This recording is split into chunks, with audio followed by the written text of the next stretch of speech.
Bien, j'appuie l'UQAM parce que je crois en cette université-là. C'est une université qui est née, je crois, de façon sentimentale, qui a une histoire sentimentale avec le Québec, la nation québécoise. Puis, il me semble qu'il serait temps peut-être qu'on réinvestisse et qu'on refasse un acte de foi envers cette institution-là, parce que Dieu sait qu'elle en a arrangé des vies puis qu'elle a arrangé le portrait du Québec en général.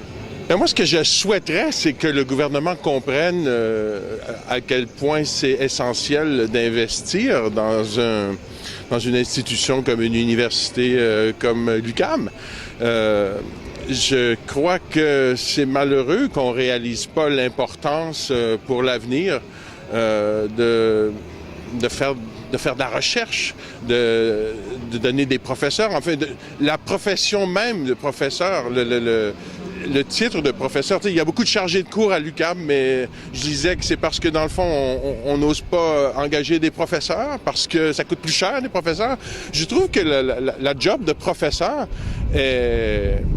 le travail du professeur est malmené aujourd'hui. On dirait que ça n'a pas la considération et le respect et le prestige que ça devrait avoir, professeur. Et ça, je trouve ça très malheureux. Je dis souvent à la blague que je suis un professeur à la télévision, mais c'est vrai que dans la vraie vie, mon Dieu, je trouve ça vraiment drôle que le professeur à la télévision gagne si bien sa vie, mais que le professeur dans la vraie vie en arrache tant que ça.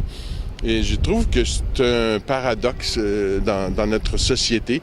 C'est une illustration de plus que, le jeu, le profit...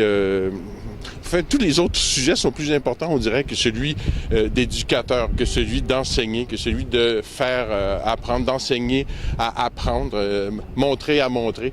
Alors, je trouve ça paradoxal, et puis c'est la raison pour laquelle je suis ici aujourd'hui, dans le fond. Être solidaire avec les professeurs, il me semble que c'est le premier des vœux, le premier des sacrements.